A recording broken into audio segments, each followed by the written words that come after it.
Já, góður hlustundur, velkomin að Rauða borðinu á mánudagskvöldi.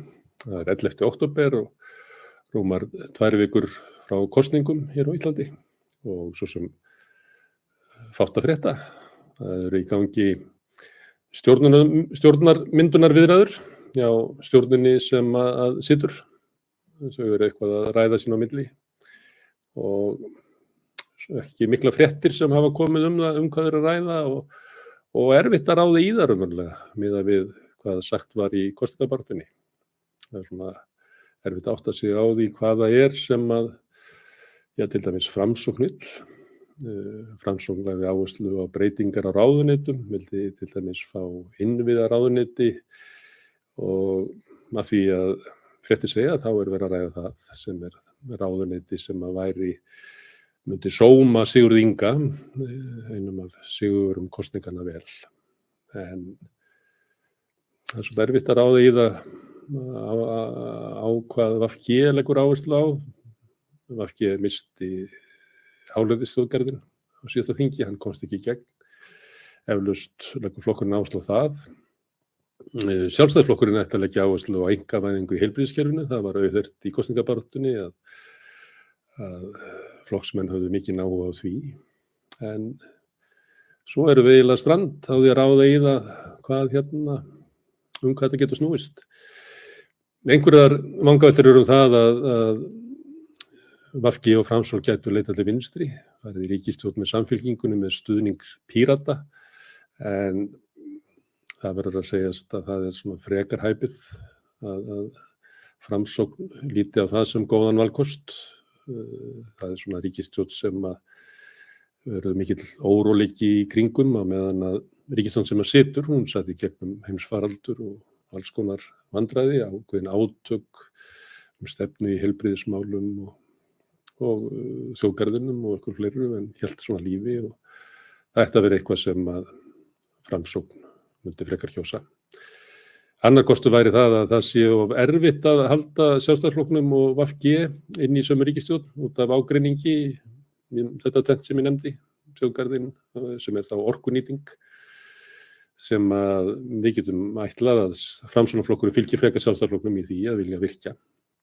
Og svo einkavæðingu í heilbrigðiskerfinu sem að ég man ekki til þess að Framsókn hafi lagt fram neina sérstakar stefnu í kosningabaráttunni.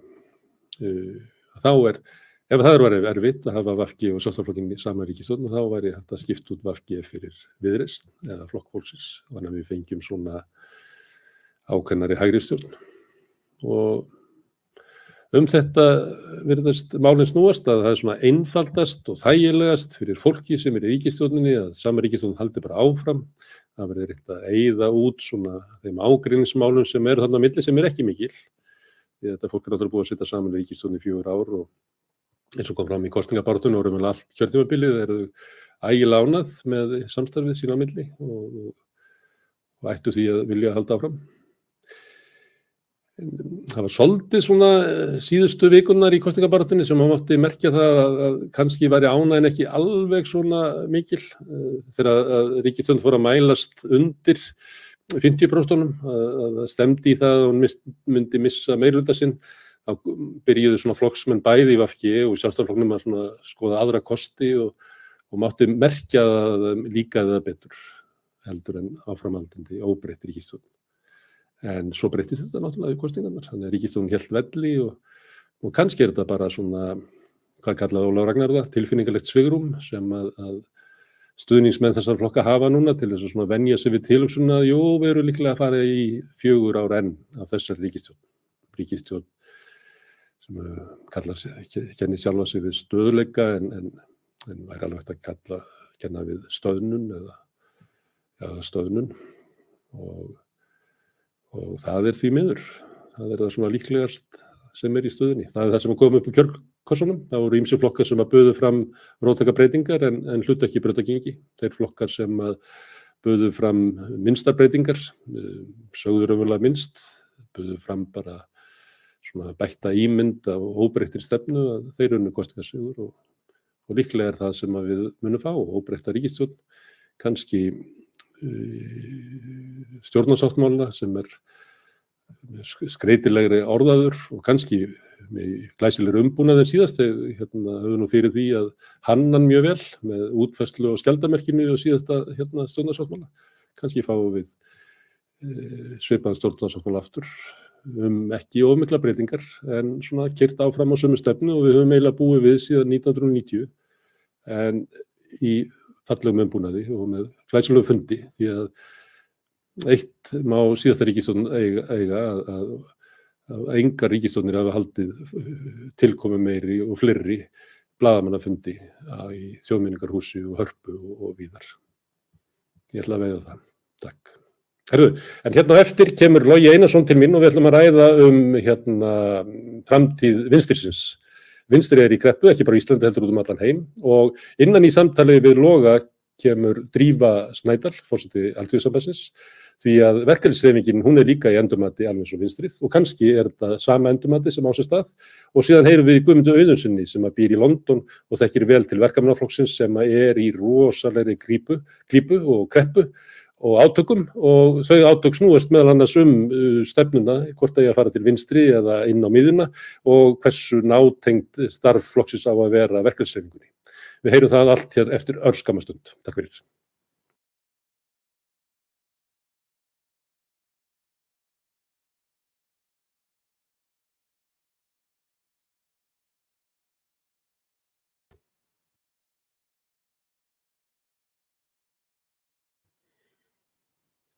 Já, velkomin aftur. Eins og ég sagði áðan að þá aðalefni þáttarins það að ég ætla að ræða hérna við Loga formann Samfylkingarinnar ástandið á vinstrinu og svo inn í þáttinn koma líka Drífa Snædal, forseti Alþýðusambandsins og við munum ræða endurnýjun verkalýðshreyfingarinnar og velta kannski fyrir okkur hvort að þetta sé eitthvað tengt, svona kreppan í vinstrinu og þörfin á því að endurreisa verkalýðshreyfinguna og svo kemur líka hingað í þáttinn Guðmundur Auðunnsson sem að tala frá London en þar aldeilis kreppa inn í verkamannaflokknum og sem að tengist bæði svona átökunum í vinstrinu í okkar heimshluta og líka tengslum stjórnmálanna og verkalýðshreyfingarinnar. En vertu velkominn Logi. Takk.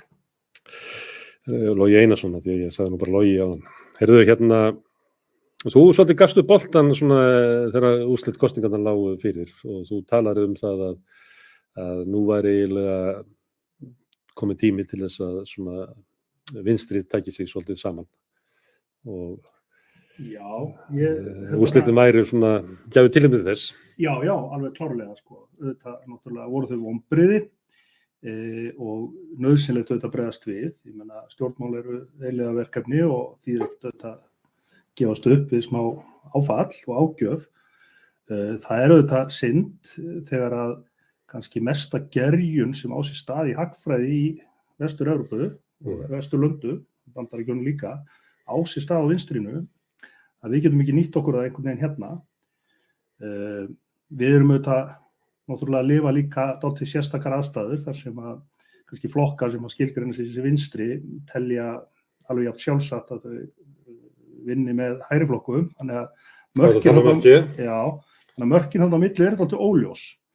Og auðvitað held ég að það verði kannski fyrst raunhæft að stokka þetta verulega upp og eiga einhver efnisleg samskipti sem skila einhverju þegar að allir þessi flokkar eru konir sömu víglínunar. En ég held að því ekki að bíða eftir því. Ég held að við verðum einhvern veginn að gera þetta. Það líklegast að VG verði áfram í óbreyttri ríkisstjórn, ekki? Jú, ég gef mér það auðvitað meðan að fólk í samtölum, að þá sé það í samtölum til þess að reyna að hnýta lausa enda. Og líklegast að það sé lausnin sem að VG sækist eftir. Það frekar að þessu líkur á því kannski að Framsókn og Sjálfstæðisflokkurinn kjósi að taka inn Viðreisn eða Flokk fólksins inn í það. Þannig að vinstriflokkurinn ákafari í því að halda þessa stjórnarsamstarf áfram heldur en kannski hinir flokkarnir. Já, ég rekna með því að þau líti þannig á það til skamms tíma, þá hafið þau meir út úr því. Ég held hins vegar að það sé rangt mat. Ég held að til lengri tíma þá sé nauðsynlegt að hér geti átt sér stað einhvers konar frjórri vinstri degla sem að skili sér á endanum í ríkisstjórn sem að tekur á þau verkefni sem að þarf fyrir það fólk sem að ber allt og lítið úr bítum til dæmis. Ég held líka að það sé ákveðið áhyggjuefni ef að þetta endurtekur sig sem að gerist fyrir 4 árum að þá einhvern veginn verði vinstri hægri merkingaminna heldur en ella vegna þess að þá komast flokkar upp með að leggja fram jafnvel róttækar stefnuskrár og gera svo ekkert með þær og segja bara að allar stjórnir séu betri með þeirra fólki sko. Þannig að við lifum á merkilegum tímum eins og einhvers staðar var sagt og ég ætla að vona að þeir séu merkilegir á þann hátt að við náum einhvern tímann að safna okkur saman. Ég held við þurfum líka að sætta okkur bara við að það eru ef ekki himinn og haf á milli, þá allan að töluvert á milli fólks sem að aðhyllist félagshyggju. Þannig að við þurfum líka öll, sama hvað flokki við tilheyrum, sósíalistaflokknum, Samfylkingunni, VG og fleirum, við þurfum að sætta okkur við það að við verðum að búa til nógu víð húsakynni þannig að þau rúmi ólíkar skoðanir. Það ekki að það var svo víð húsakynni að þau ná inn í ríkisstjórnina og inn í stjórnarandstöðuna og svo út á götu? Nei, alls ekki. Ég meina við þurfum að vera inn í sama rýminu. Sko. Þetta eru áhugaverðir tímar, en ég held að það sé algjörlega ljóst eftir þessar kosningar að það er nauðsynlegt að nálgast hlutina frá með opnum hug og stokka þetta þessu. Þú vísar til svona deiglu sem er víða í heiminum, svona endurskoðun hugmynda okkar ríkisfjármál og fleira býst við þessu eftir að vísa í, sem að eru kannski frekar vinstramegin, eru gagnrýni á nýfrjálshyggjuna og svona, það eru fæðingarhríðir á einhverju svona nýjum samfélagssáttmála. En þessi umræða hefur varla komið til Íslands. Nei, og meira segja sko þegar að við áttum í umræðu við sérstaklega Sjálfstæðisflokkinn í aðdraganda kosninga stóreignaskattin sem er nú í rauninni bara eðlileg tilfærsla fjármögnun frá 1% ríkasta fólkinu yfir til alls fjöldans sem okkur sko, sósíalista fannst vera svo mjög veik tillaga, mjög kurteislega ætti raunverulega ekki að trufla neitt. Nei. En ég meina þá að vísa því það að flest ríkin og OECD hefur horfið frá þessu en það var ekki horft í það að mörg af þessum ríkjum eru nú að skoða þetta aftur vegna þess að þegar þau voru að hverfa frá þessu eina af öðru þá var það í rauninni svona kannski síðustu leifarnar af þessari nýfrjálshyggju sem að réð hér ríkjum fyrir 30 árum. Og meira Alþjóðagjaldeyrissjóðurinn og Alþjóðabankinn og fleiri að hvetja stjórnvöld út allan heim á því að hækka skatta á við ríku eins og þetta. Nákvæmlega og ég meina það er beinlínis margt í skýrslunni. En á hverju er þetta svona? Erum við bara komið út við buxurnar bara 5 árum seinna til Íslands eftir honnestar? Erum við bara, tekur þetta svo langa tíma? Er það bara það að við séum svo smátt samfélag að við þolum ekki svona hugmyndadeglu og það þurfum við að vera orðið rótfast í útlöndum áður en að við förum að hugsa eftir þessum brautum? Já, nú get ég ekki sagt sko. Ég held að það skiptir nú kannski ýmislegt máli í þessu. Ég held að það sé nú nauðsynlegt kannski að við tökum líka til alvarlegra umræðu sko hlutverk fjölmiðla í aðdraganda kosninga. Maður getur svo sem lítið skipt sér að hvað hinir frjálsu miðlar gera sko, en ég held að við verðum að gera alltaf líka þá kröfu til ríkisfjölmiðilsins að hann geri öllum sjónarmiðum góð skil, mörgum frambjóðendum, mörgum málefnum í staðinn fyrir að tromma upp kannski 2 og 3 bara með formennina. Ég held að spurningarna voru líka aftur svona innan úr nýfrjálshyggjunni fannst manni. Ég man bara eftir fyrstu spurningunni komið mjög óvart í leiðtogaumræðunum. Það var það hvernig ætlar að stoppa upp í gata á ríkissjóði sem að ég kannast ekki við að sé neinstæða spurtum í heiminum. Nei, sko, þeir flokkar sem voru svo heppnir að fá að svara spurningu stefnumálsins sko. En voru ekki látin svara einhverju allt öðru.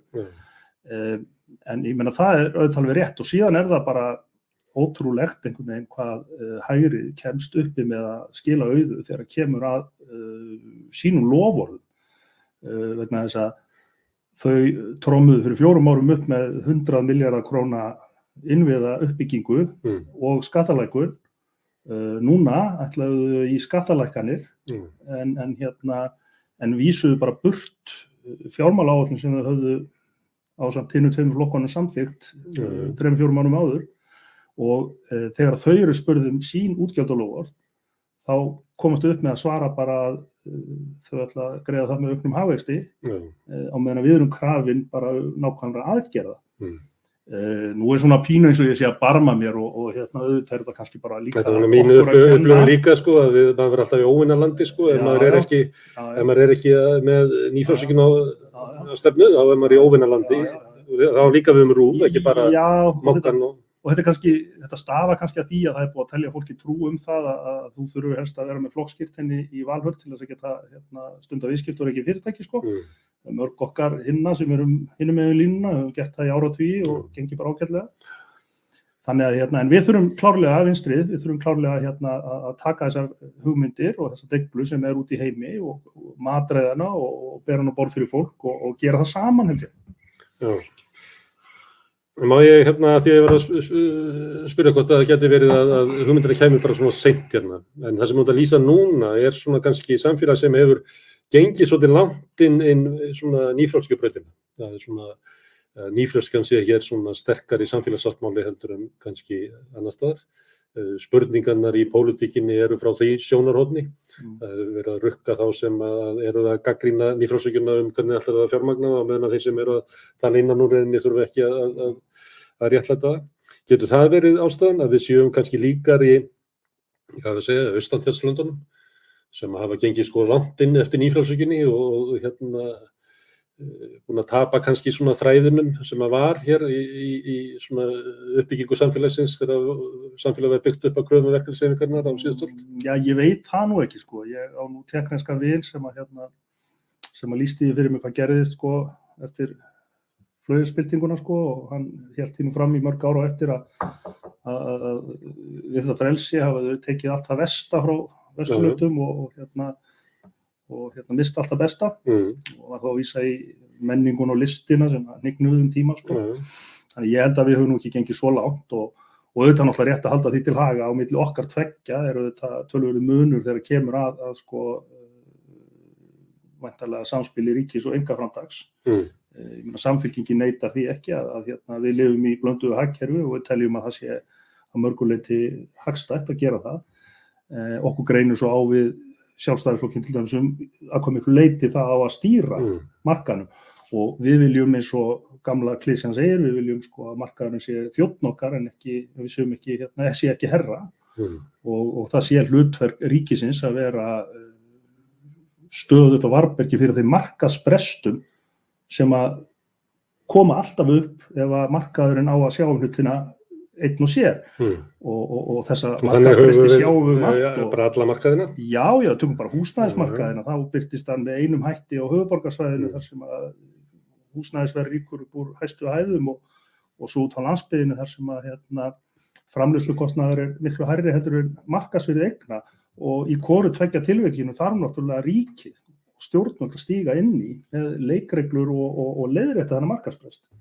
Og þar kannski okkar stóri ágreiningur við Sjálfstæðisflokkinn sem trúir því að hann leysi allt sjálfur sem hann gerir ekki og mun aldrei gera. Markaðurinn. Já. Einn. Já. Þú lýsir ástandinu að hugmyndadeiglan sem ennendis, hún ekki alveg komin hingað. Umræðu vettvangurinn sem að fjölmiðlar búa til að hann ekki opinn fyrir þessum hugmyndadeiglu heldur.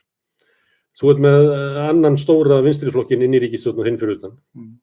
Og þá spyr ég bara, hvernig ætlar að ná saman einhverju vinstri endurnýjun? Já, það auðvitað flókið verkefni. Getur reynt að teygja þig við girðingun einhvern veginn og ná samtali við fólk. Ég trúi því ekki að Vinstri græn til dæmis hafi neitt áhuga því að þetta sé svona aldur og eilíf. Þannig að þetta náttúrulega auðvitað, og pólitík auðvitað alltaf spurning að sýna þolgæði og þolinmæði.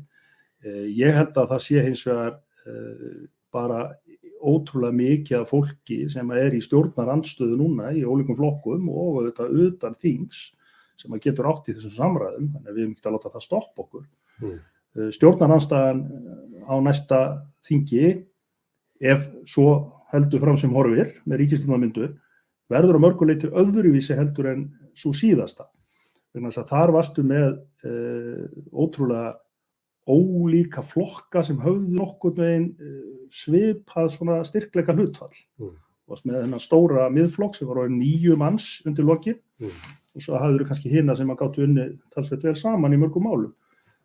Núna hafa þessi hlutfall breyst töluvert. Meiri líkur á samheldni stjórnarandstöðu. Já, algjörlega. Ég held að við munum sjá miklu samheldnari og sterkari stjórnarandstöðu núna heldur en síðast. En þinn flokkur, sem náttúrulega merkilegur flokkur, stofnaður fyrir rúmum 20 árum til þess að sameina vinstri menn og sem að mistóð svolítið í upphafi en náði svona ákveðnum styrk og var með í einum kosningum 30% fylgi og mikinn styrk en síðan bara einn þriðji hluti raunverulega eftir af þeim.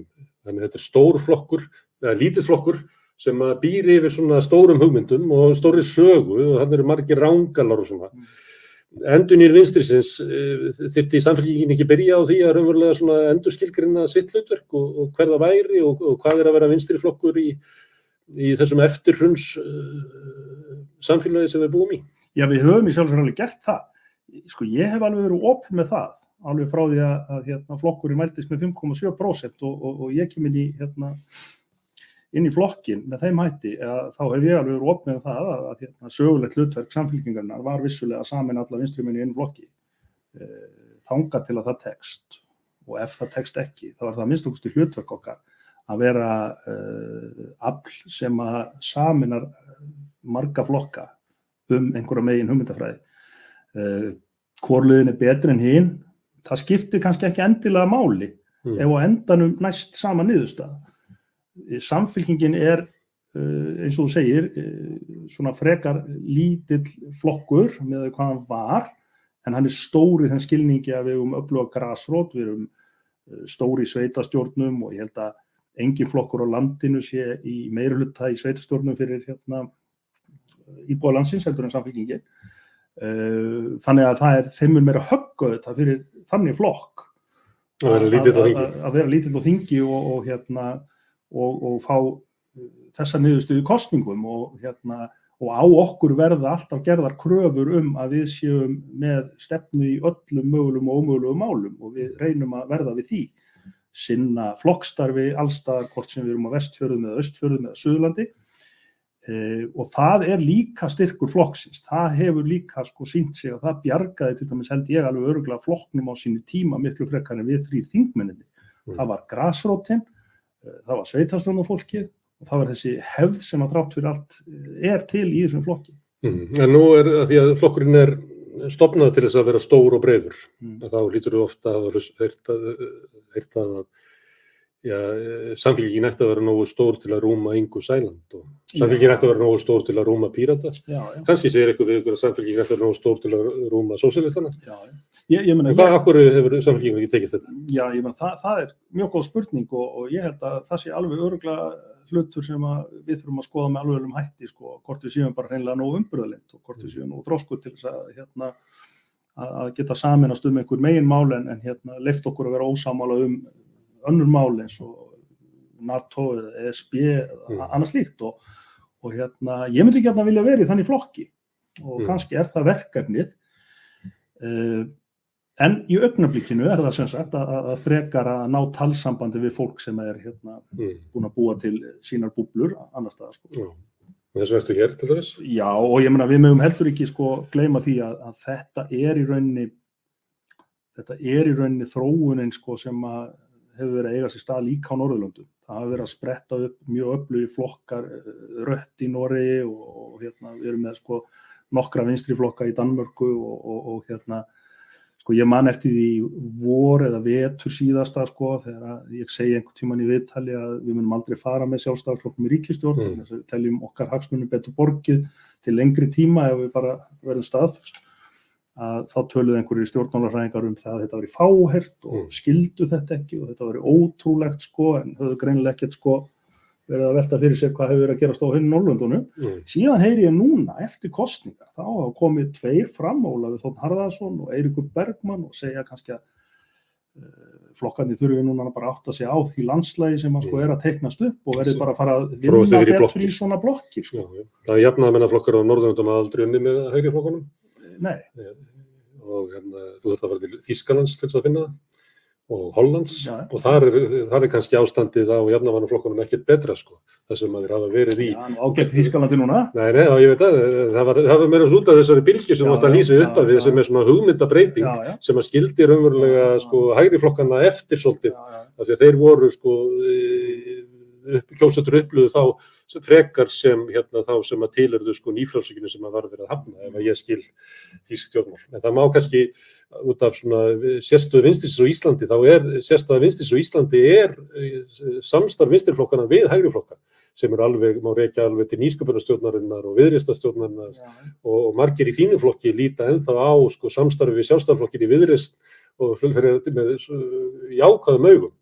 En þetta frekar engin íslenska stjórnmála heldur en á Norðurlöndunum þar sem þetta mjög fátítt að fólk sé að vinna yfir miðjuna. Ég ætla ekki að taka afstöðu til þess hvort að fyrr í tíðinni hafi það verið skynsamlegt að gera þetta með þessum hætti, en ég held að þetta sé alveg rétt hjá þér að þetta að minnsta kosti öðruvísi heldur en á hinum Norðurlöndunum. Og ég tel bara þau verkefni sem við stöndum andspænis í dag, þau séu bara af svo gríðarlega stórum skala að það þurfi samhenta ríkisstjórn sem að getur bara markað mjög ákveðna leið. Mér þætti verra ef það er hægri stjórn sem gerði það, en það þá að minnsta kosti stjórn sem að gæti orðið samhent og náði einhverjum árangri fyrir sig og sína. Þess vegna tel ég mikið að vinstriflokkarnir reyni þetta. Sko, við erum ekki bara með þetta svona nauðsynleg lífskjara mál sko, sem að lúta því að minnka ójöfnuð í landinu, byggja upp opinbera almannaþjónustu. Við erum líka að fara að glíma við risastór verkefni samfara tæknibreytingum og loftslagsbreytingum sem að afgerandi að sé tekin alvarlega og fólk sé samstíga en skiptir líka gríðarlega miklu máli að þær breytingar og þær aðgerðir leiða ekki til ójöfnuðar sem það mjög auðveldlega munu gera ef að þú tekur ekki það með í reikningin alveg strax frá byrjun. Þetta aðeins að spyrja Drífu Snædal hérna. Það náttúrulega í gangi svona endurnýjun inn í verkalýðshreyfingunni og það væri snjallt hjá mér að byrja að spyrja það. En ég ætla að því að vera að tala um ríkisstjórnir og að sumu leyti í lífskjarasamningunum svo kölluðu, að þá náðist ágætis árangur í samningu við ríkisvaldið. Það var reyndar í upphafi þessar ríkisstjórnar þar sem að hugmyndi var svolítið þetta væri góðærisríkisstjórn sem hefði nóg að spila og mögulega mætti hún verkalýðshreyfingunni með því hugafæri. Kannski kemur það ekki það sama út eftir ár þegar þessir aðilar hittast aftur. En hvaða máli skiptir það fyrir Alþýðusambandið og verkalýðshreyfinguna, hvort að hér sé frjálshyggjustjórn eða hægri stjórn eða svona, hvað við að kalla svona breiða stjórn yfir miðjuna að drífa? Máttu velja? Já, ég myndi kannski frekar orða þannig hvaða máli skipti að fólki í landinu, hvernig ríkisstjórn hvort það ríkisstjórn sem að leggur áherslu á mál sem skipti fjöldanmáli, aukin jöfnuð og svo framvegis, eða ef það eru sérhagsmunir sem ráða för. Og þá kannski komum við svolítið að hægrinu og vinstrinu í þessu. Það sem við náttúrulega gerðum í aðdraganda kosninga og reyndum að leggja svona okkar lof og skálarna til þess að hér yrði svona, hvað maður segja, pólitíkur fjöldan en ekki fáa. Það voru náttúrulega heilbrigðismálin og það voru húsnæðismálin og síðan það mál sem mun vera afskaplega erfitt fyrir vinstri og hægri ríkisstjórn að ná saman það þessi söngur að borga reikningin eftir COVID og eftir kreppuna. Því eins og ég segi að það eru svona ný hagfræði komin, það verið að hverfa frá þessari hugmynd að ríkisbókhaldi sé eins og hvert annað heimilisbókhald, þar sem það verið að stemma útgjöld og innkoma og síðan vitum við það alltaf að alvarlegustu hagstjórnar mistökin eftir kreppur gerð kannski ekki strax í kjölfar kreppa, heldur svona árið eða tveim eftir kreppur, þegar kemur sko að fara að nota ferðina til þess að selja einhver ríkisfyrirtæki eða leggja óheyrilega skatta á þá lægstlaunuðu í staðinn fyrir að nota þetta til jöfnunar, skerða almannaþjónustu eða eitthvað slíkt. Það eitthvað sem þessi ríkisstjórn næsta mun þurfa að vinna úr og svo að ég ber nú aðeins blaka vinstri stjórninni sem tekur við þarna eftir hrunið að þá gerði hún það vel að vernda eigur okkar allra, sameiginlegar eigur. Það var ekki farið í að selja þær til þess að greiða fyrir ævintýramennsku útgerðarvíkingana eða útgerðarvíkingana eftir hvað hvernig á það er litið. Þannig að já, það náttúrulega skiptir bara greiðalegu máli fyrir fólki í landinu, hvort að það sé grunnurinn, hvort að það sé jöfnuður sem hafið að leiðarljósi í ákvörðunum stjórnvalda, skattkerfinu, velferðarkerfinu og svo framvegis, eða hvað, aðeins varðandi þetta með vinstrið og hægrið. Auðvitað verður það mjög erfitt fyrir vinstrið þegar vinstriflokkur fyrir ríkisstjórnarsamstarf, þannig að stjórnarandstaðan líka bæði frá vinstri til hægri, eins og ríkisstjórnin, þá verða línurnar mjög óskýrar.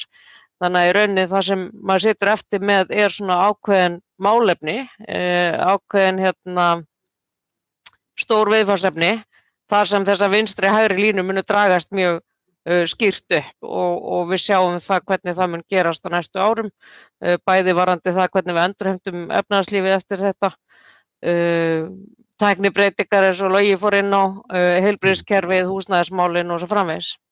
Andri, þú ert eiginlega að segja að þið hefði svona tapað kosningunum, þið lögðu upp með að það yrði kosið svona lífskjaramál, en það var ekki gert. Þið lögðu eitthvað á ykkur við það að kynna svona önnur sjónarmið í hagfræði og þau komist ekki í gegn í kosningabaráttunni og niðurstaðan í kosningunum eiginlega sigur flokkar sem eru ekki að leggja áherslu á þessi mál. Og þið sitið kannski uppi með ríkisstjórn sem svona í öllum venjulegum skilningi var þetta að kalla hægri stjórn. Já, ég vil aðeins segja það sko að þetta langhlaup en ekki spretthlaup og við erum ekkert að baki dottin að veita aðhald í þessu málum. Við munum gera það sko núna inn í þegar við erum að mynda nýja ríkisstjórn, við munum gera það allt kjörtímabili, við munum gera það áfram því það er bara hreinlega okkar tilvera, hún byggir á því að við hömumst eins og við mögulega getum í þessu málum. Eins og þú veist, það varð okkur aðeins ágænt eins og sagðir áðan í tengslu við lífskjarasamningana, það var breytt skattkerfinu í 8 auknum jöfnuði, það komu meiri peningar inn í húsnæðismálin og svo framvegis. Við ætlumst til þess að það verði líka núna, hvernig svo sem kosninganiðurstöðurnar urðu. Já, þannig að þá við annars verið að hugsa svona ríkisstjórn sem að þið myndu vilja sjá til framtíðar sem að þið eru líklega ekki að fá. En síðan getur það verið að það sé eitthvað svona form á ríkisstjórn sem er kannski auðveldara fyrir verkalýðshreyfinguna að semja við heldur en kannski hreinar vinstristjórn. Og það var nú oft talað það í gamla daga að hreinar vinstristjórnir voru ekki endilega það sem var best fyrir verkalýðshreyfinguna. Það er svona eitthvað sem ég hef heyrt af félögum mínu, ég hef ekki sannreynt það sjálf þannig að ég veit það ekki alveg en það er svo sem gekk vel að semja ríkisstjórnarnir tengslu í lífskjarasamningana. Málið er að það er bara allt og mikið sem stendur út af borðinu eftir það sem var ekki uppfyllt, sem skiptir okkur verulegu máli. Þannig að það er ekkit rífandi stemning að fara að hengja kjarasamning á einhver þrútin loforð stjórnvalda núna, heldur verðum við að vinna þetta öðruvísi. Það má nú samt ekki gleyma því að þið þurftuð að reka þau inn í annað tilhlaup í lífskjarasamningunum. Þau komu náttúrulega fyrst fram með útspil sem að bara nægði engan veginn, þannig að sko verkalýðshreyfingin gerði vel í því að hún rak ríkisstjórnin tilbaka og þau komu í annarri tilraun með tillögur sem voru skaplegri. En við minnum nú reynda líka að það hafi nú eitthvað verið krukkað í persónuafslættinum samhliða sko skattkerfisbreytingunum, þannig að það er nú svona alveg á huldu sko hversu mikið þetta skilaði svo til lægst launaða fólksins eða ekki. Já, það voru einhverjir svona 7.000 krónur eða 10.000 krónur, ég man ekki alveg hvað það var. Já, en í rauninni það var líka samþykkt þetta prinsip sko progressíft skattkerfi, það er að segja að vera með þrepaskipt skattkerfi og það er að sjálfsögðu í þá átt sem að sko siðmenntaðar þjóðir eru að fara þegar voru að ræða stóreignaskatt áðan. Við erum að fara að heyra frá alþjóðastofnunum sko að progressíft skattkerfi er það sem koma skal og við þurfum að gera betur og þegar sko hryllilega íhaldssama stofnanir eins og OECD eru farin að tala fyrir sko alheims fjármagnstekjuskatti, einhvers konar lágmarksskatt upp á 15% þegar hann er 2022 hjá okkur, að þá erum við svolítið aftarlega á merinni í hugmyndafræði jöfnuðar eða framtíðar.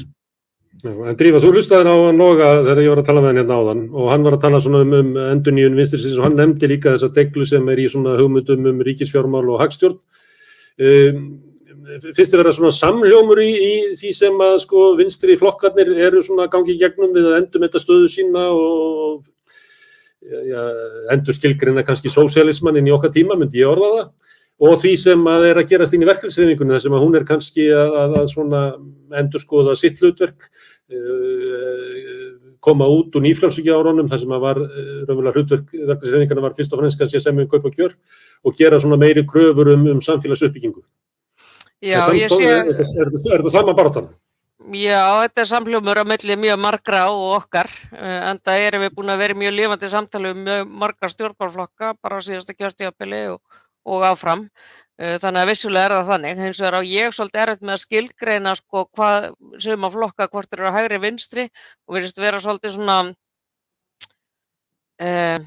kannski ég bara svona takmörku en svona hugmyndafræðilegu grunnu sem ég átta mig ekki alltaf alveg á. Og líka svona einhver undirliggjandi alda að það ég henda hugmyndafræði vinstris og hægris sem að ég held að sé algjör fásinna, ég held að hún jafnvel vel við í dag eins og áður. Þannig að stundum á maður svolítið svona erfitt með að fanga ákveðna flokka í þessari klassísku hugmyndafræði. En þá ekki við Samfylkinguna, það? Nei, þá ekki við Samfylkinguna.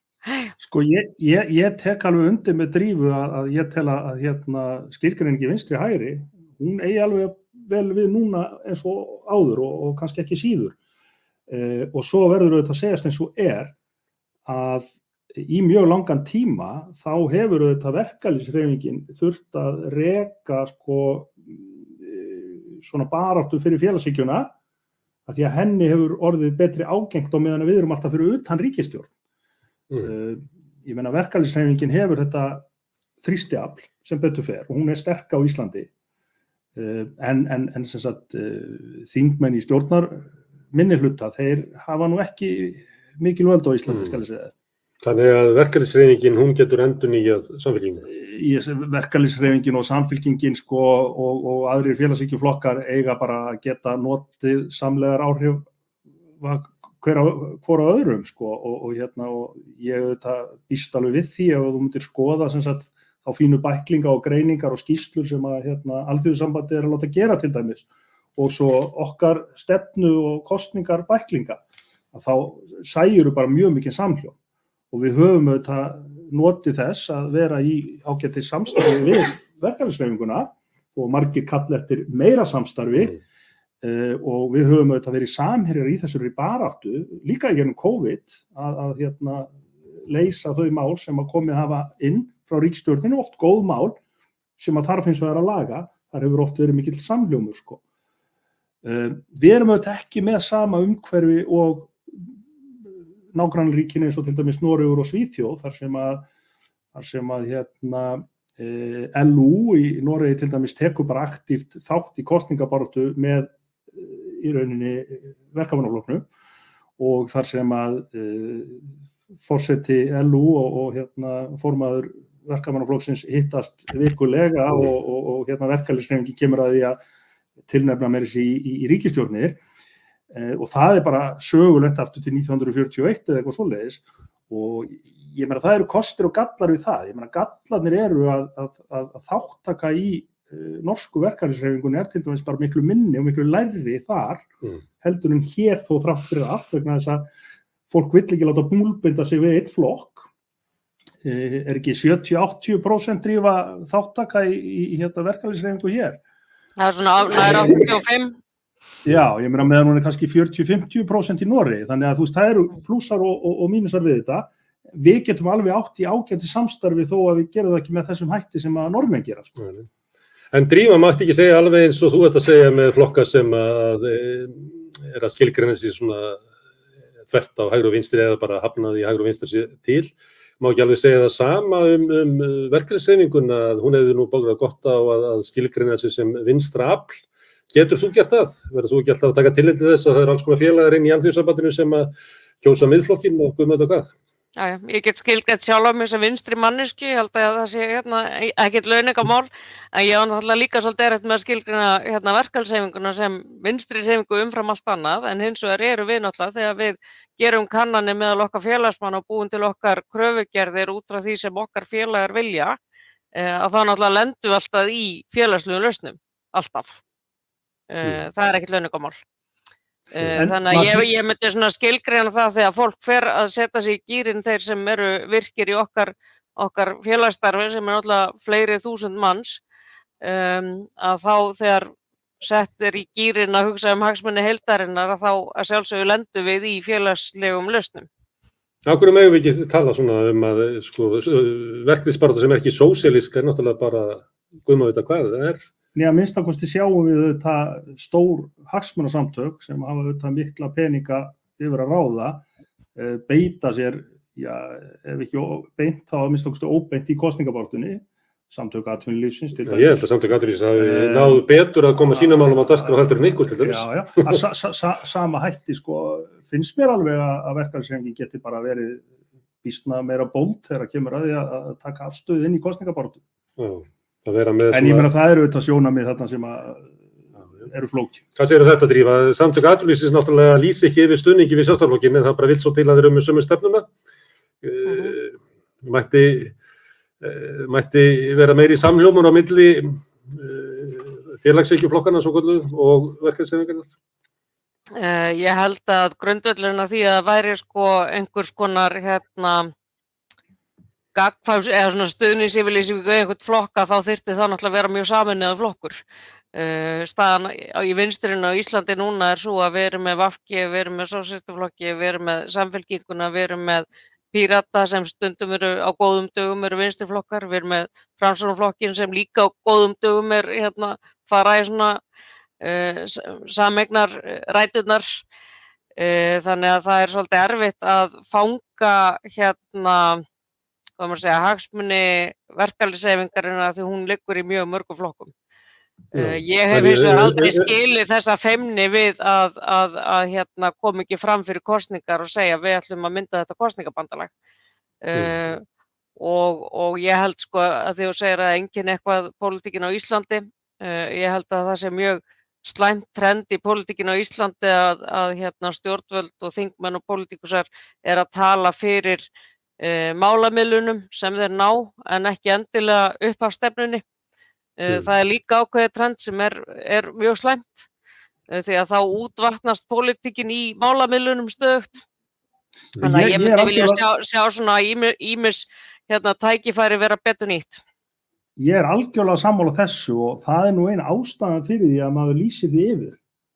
Að maður ætli ekki í samstarf við tiltekna flokka. Því að við erum auðvitað bara búin að fara í greiningavinnu og sjá það að til þess að svo megi verða, þá þarftu að gefa eftir svo stóran hluta af þínu stefnumálum til þess að ná einhverju samhljómi að það bara ekki nægilegt.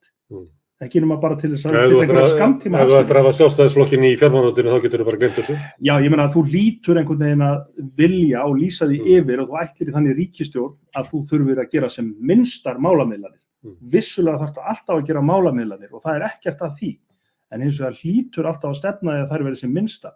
Þannig að ég held að fólk þurfi að hugsa það mjög vandlega hvort að við þurfum ekki bara að fara að horfa til Norðurlandana og að hér verði fyrir næstu kosningar einhvers konar yfirlýsing hvaða flokkar ætla að vinna saman og hvaða flokkar ætla ekki að vinna saman. Og þetta hjá okkur var bara pínu tilraun til að byrja það. Við vissum það að það yrði ekki meira heldur en bara upphafskrefið af því að við fundum það strax í samtölum við hina flokkana, þau voru ekki til í þetta, fæstir. En við ákvæðum engu að síðan að gera þetta og ég alveg viss það að næsta skref að 4-5 flokkar, eða eru ekki sameinaðir fyrir þann tíma, að þeir geti lýst yfir að við ætlum að vinna að mótun svona ríkisstjórnar. En það auðvitað flóknara núna ef að sama ríkisstjórnar mynstur heldur áfram. Drífa áður en að ég sleppi þér telurðu að Alþýðusambandið til dæmis hafi hlutverk í því að mynda svona rauða blokk? Ég tel að Alþýðusambandið hafi hlutverk í því að halda mjög fast á þeim baráttumáli sem skiptir okkar félagsmenn máli, fyrst og fremst. Og ég held að hinn rauða blokk í pólitíkinni geti sameinast þau grundvallaratriði sem við höfum lagt fram. Ég held að það væri ágætisbyrjun. En það mikið verk óunnið og ég reyndar hef þá tilfinningu að vegna þessara kosninganiðurstaðna, vegna svolítið undarlegra stöðu í pólitíkinni, stóra verkefna framundan, að þá held ég að nú séum að fara inn í fasa endurnýjun vinstrisins sem mun taka einhver ár en mun sennilega enda í uppstokkun eins og gerist á það bil 30 ára fresti í vinstrinu á Íslandi. Veitu, og þú ert að vísa til hvað fyrir 30 árum, það 1990? Já, 99, þá var Samfylkingin og VG til, 68 var það Alþýðubandalagið ekki og í kringu 38 var það Sósíalistaflokkurinn. Já, þú ert að tala að flokkarnir eða vinstri menn á Íslandi noti þetta kjörtímabil til þess að ákveða með hvaða hætti þið mæti til næstu kosninga? Já, til dæmis, já. Ok, herðu Drífa, ég þakka þér kærlega fyrir, ég ætla að sleppa þér núna. Takk fyrir. Já, ég meina, bara teku undir þetta, það sem ég er búin að vera að segja.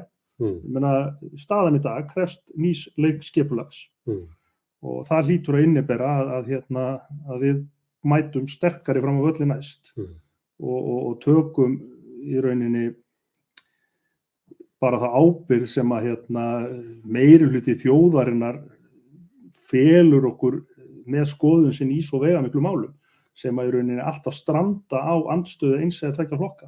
Og ég meina, þú hefur sjálfur talið upp þessi mál, það eru bara risastór mál sem að varða almannahags, sem að 70-80% þjóðarinnar segir skoðun sína, en þau verða aldrei að veruleika. Nei. Og það er mjög erfitt að eiga samtal við þína flokksmenn þau fyrir okkur til dæmis, því að þínir flokksmenn vilja fá að tala um Evrópusambandið eða eitthvað guðma þetta hvað. Fólk oft fljótt í því að fara að búa til ágreiningum það sem að skilur á milli í staðinn fyrir að tala saman það sem að flokkar eiga sameiginlegt. Ég er algjörlega sammála því að við eigum að geta talað öfgalust og við eigum að geta verið í sama flokki mörg án þess að vera á sömu skoðun. Ég meina, við erum stundum að festa okkur í svona tæknilegar útfærslur eða einhverja aðferð í staðinn fyrir bara deila markmiðinu. Það var náttúrulega enginn í nýfrjálshyggjunnar að pólitíkin leysti svolítið upp í tæknilegar útfærslur. Það er talað um ríkisfjármálið þannig, það er talað um Evrópusambandið, það er allt tæknilegar útfærslur frekar eftir svona raunveruleg pólitík. En áður að verður á bjartsýnn eftir samtalið við Drífu að þá ætlum við að skipta yfir til London, þar sem að er flokkur sem að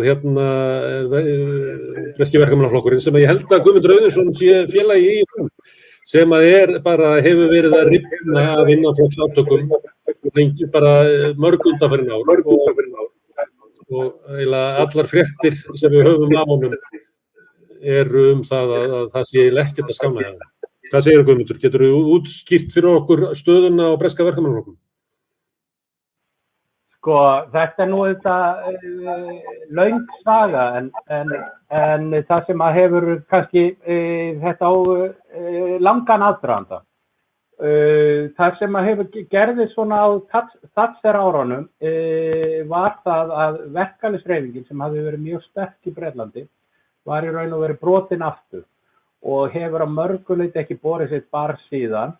Það er að segja að við erum allavega með mun minna af aðilum af verkafólki og bara launafólki almennt eru í verkalýðsfélögum heldur en á Norðurlöndum, tala ekki um Ísland. Það sem að þetta var eitt af stóru sigurum thatcherismans. Upp úr þessu þá var gerð svona uppgjör á vinstrivagnum á sama tíma og við erum að sjá það svolítið á Íslandi. Það er að segja að nýfrjálshyggjan nær algjörlega völdum. Þá erum við ekki að tala um bara pólitísk völd, heldur nær algjörlega hugmyndafræðilegum völdum. Fyrrverandi vinstri flokkar, sem ég vil kalla á þeim tíma, þeir gáfust að mörgu leyti upp og kaupa það að hægri stefna, þar að segja að nýfrjálshyggjan sé grunnur efnahagsstefnunnar og að efnahagsstefnan hljóti alltaf að vera byggð á einhvers konar konsensus sem var stundum kallað Washington konsensus. Það er að segja að það séu hagfræðilegar staðreyndir sem sé ekki hægt að brjóta upp á. Síðan séu allt þar ofan á, það sem pólitíkin eigi að snúast eru annars vegar tæknilegar útfærslur og þar með hverjir eiga stjórna. Þetta til dæmis það sem blerismin kemur með. Það er að segja við erum miklu flottar, meira kúr. Við erum þeir sem erum að stjórna hagkerfi nýfrjálshyggjunnar á miklu betri hátt heldur en aðrir aðilar. Og þannig var pólitíkin.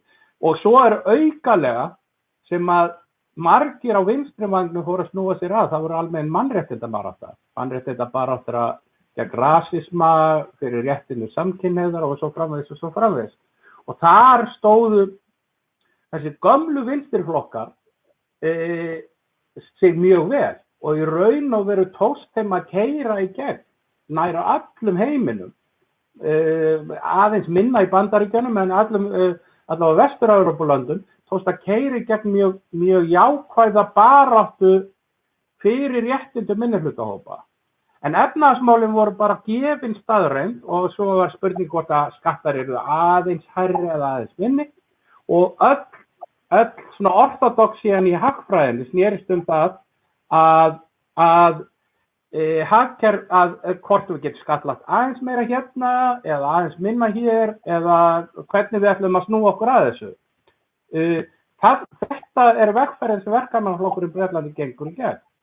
Upp úr hruni þá verður gerjun og það verður svona millibilsástand þegar Ed Miliband kemur með svona aðeins klassískara verkamannaflokksstefnu og svo gerist það óvænta að svona jaðarmaður á vinstri vagnum Jeremy Corbyn kosinn formaður flokksins og nær alveg gífurlegum vinsældum, nær að virkja helling af fólki með sér og í kosningunum 2017 sem margir virðast alltaf vera að horfa framhjá, þá náði hann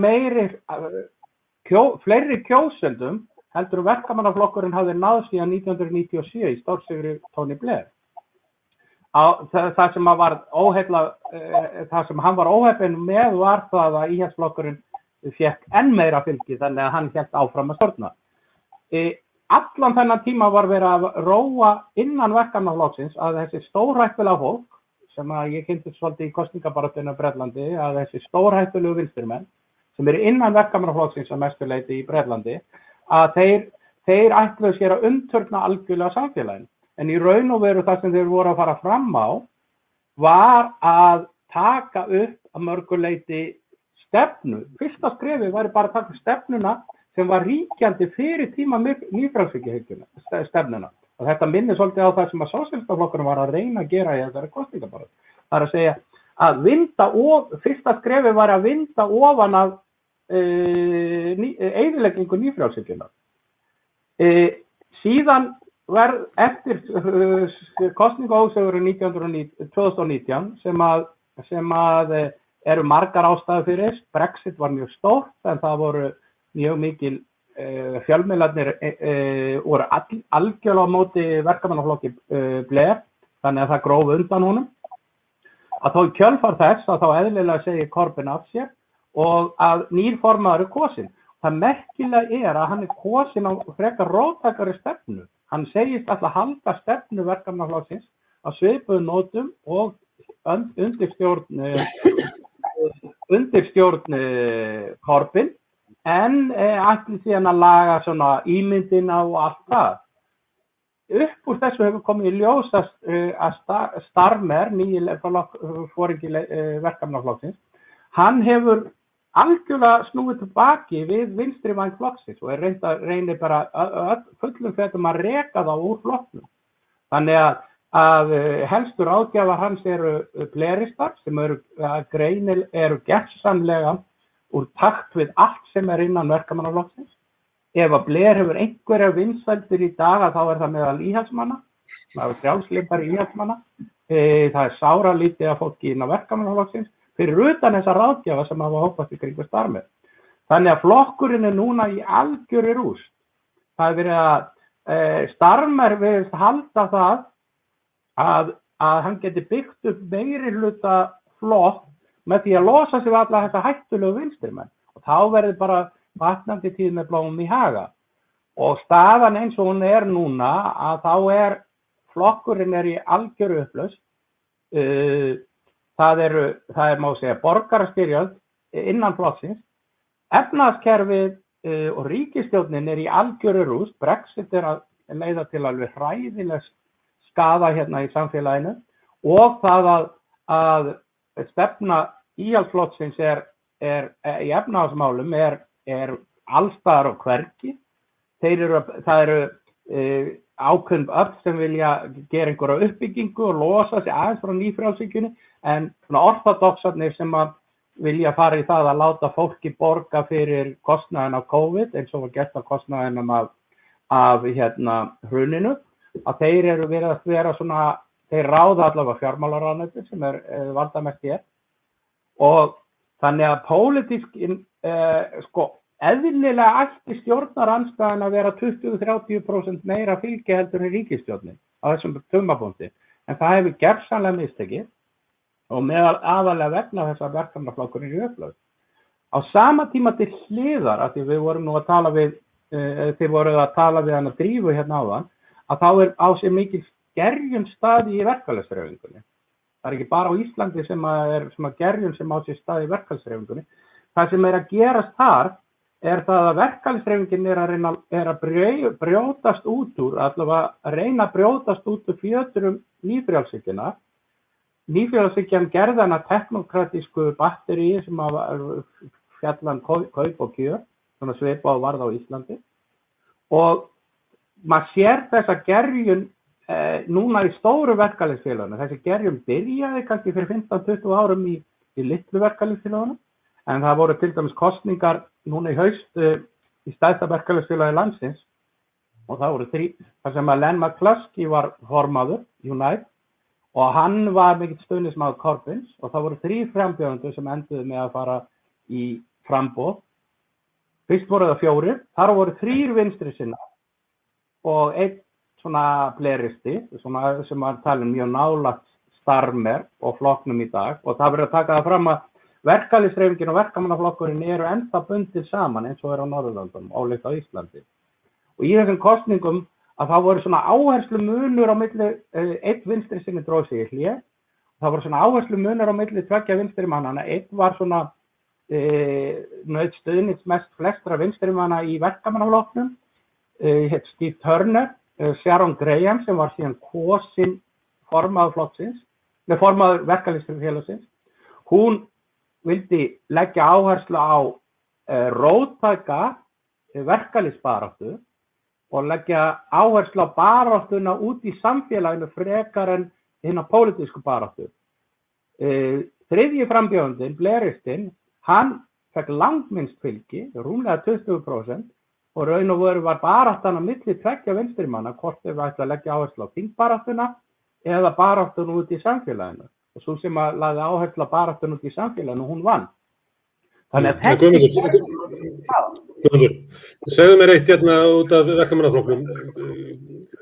Hvað veldur því að svona vinstri menn, sósíalistar og hægri krabbarnir bara eiginlega geta ekki verið í sama herbergi? Þetta hugmyndalegt, þetta menningarlegt eða þetta eitthvað sérbrest út af átökum inn í verkamannaflokkum? Þetta ekki spurningum, þetta bæði sögulegt, það hefur alltaf verið svona sögulega vegna breska kerfisins, byrjum þannig. Vegna breska kerfisins þá hefur verkamannaflokkurinn neyðst til að vera mjög breiður flokkur. Það er ekki möguleikar að stofna flokka á vinstrinu í raun og veru fyrir utan þessa breiðu samfélkingu. Það þýðir það að það hefur alltaf verið átök á milli vinstri sinna og hægri sinna. Og hægri sinnarnir innan flokksins hafa stanslaust reynt að losa sig við vinstri sinnana úr flokknum og tókst það að mörgu leyti undir Neil Kinnock, þar sem hann losaði sig við svona helstu róttæklingana. Tony Blair svona einangraði þá, en Tony Blair gekk nú ekki það langt að reka Jeremy Corbyn úr flokknum, en það tókst Starmer að gera, að reka Jeremy Corbyn fyrrverandi leiðtoga flokksins úr flokknum, og það sýnir hvers konar svona firring á sér stað.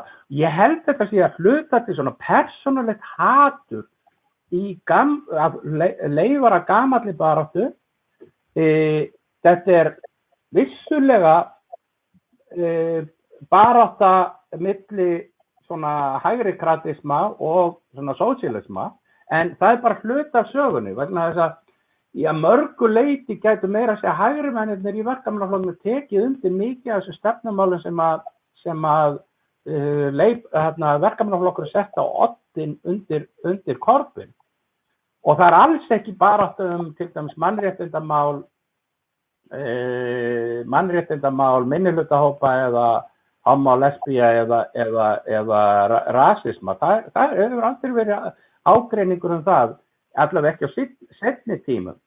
Þannig að þetta mjög flókið samspil, en ég held að það gagnkvæmt hatur. Tony Blair gekk gersamlega fram að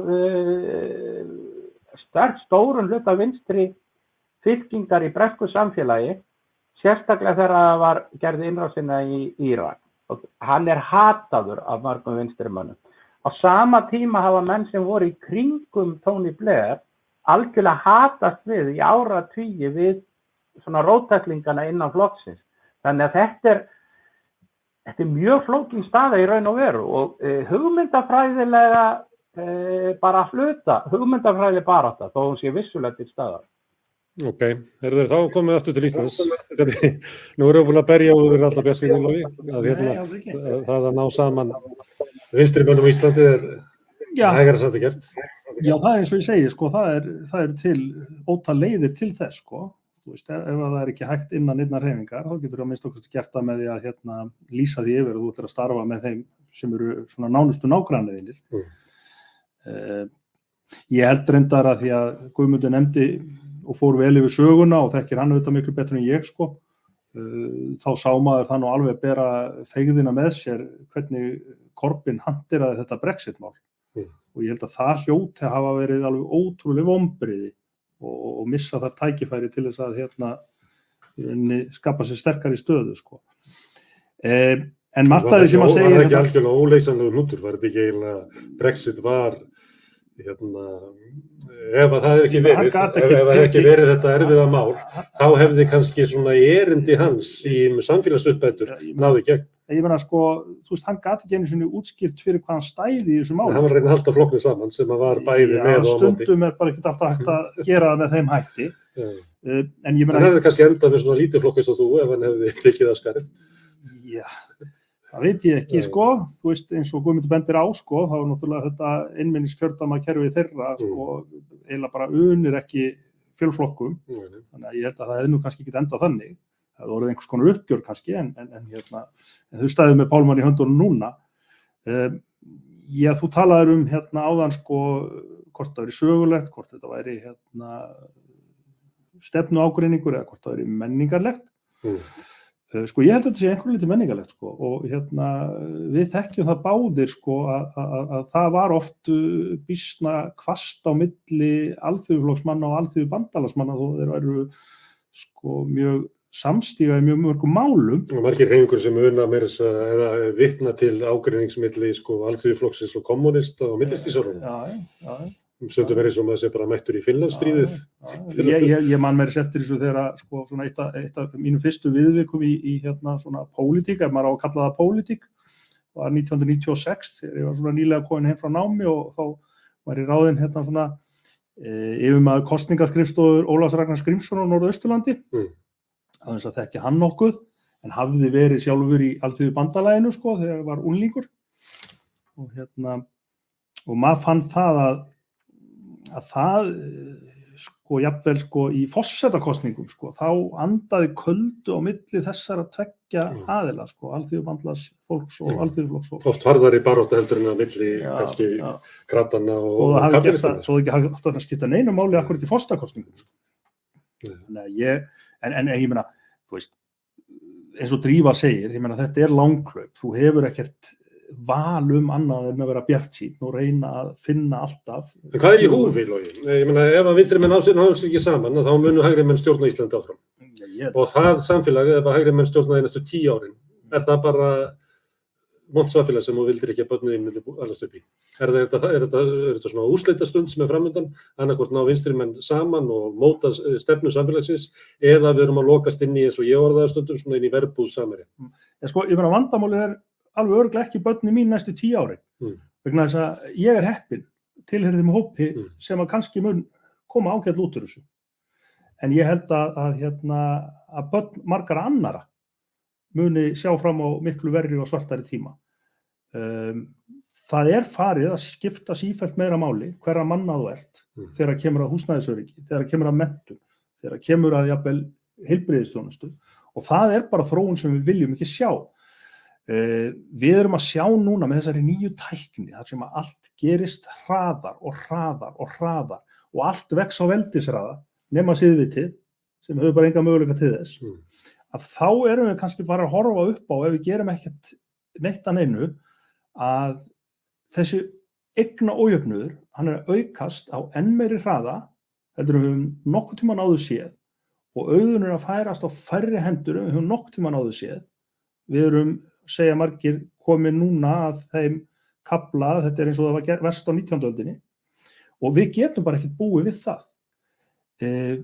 Við getum í rauninni ekki horft aðgerðalaus á það þegar að vinnumarkaðurinn kannski að þróast með þeim hætti að fleiri og fleiri verk verða unnin af einhverju öðru heldur í mannshöndinni og vissulega verða til ný störf en í framtíðin örugt mál að sumir verða verðmætar á vinnumarkaði heldur en aðrir og of margir sitja eftir.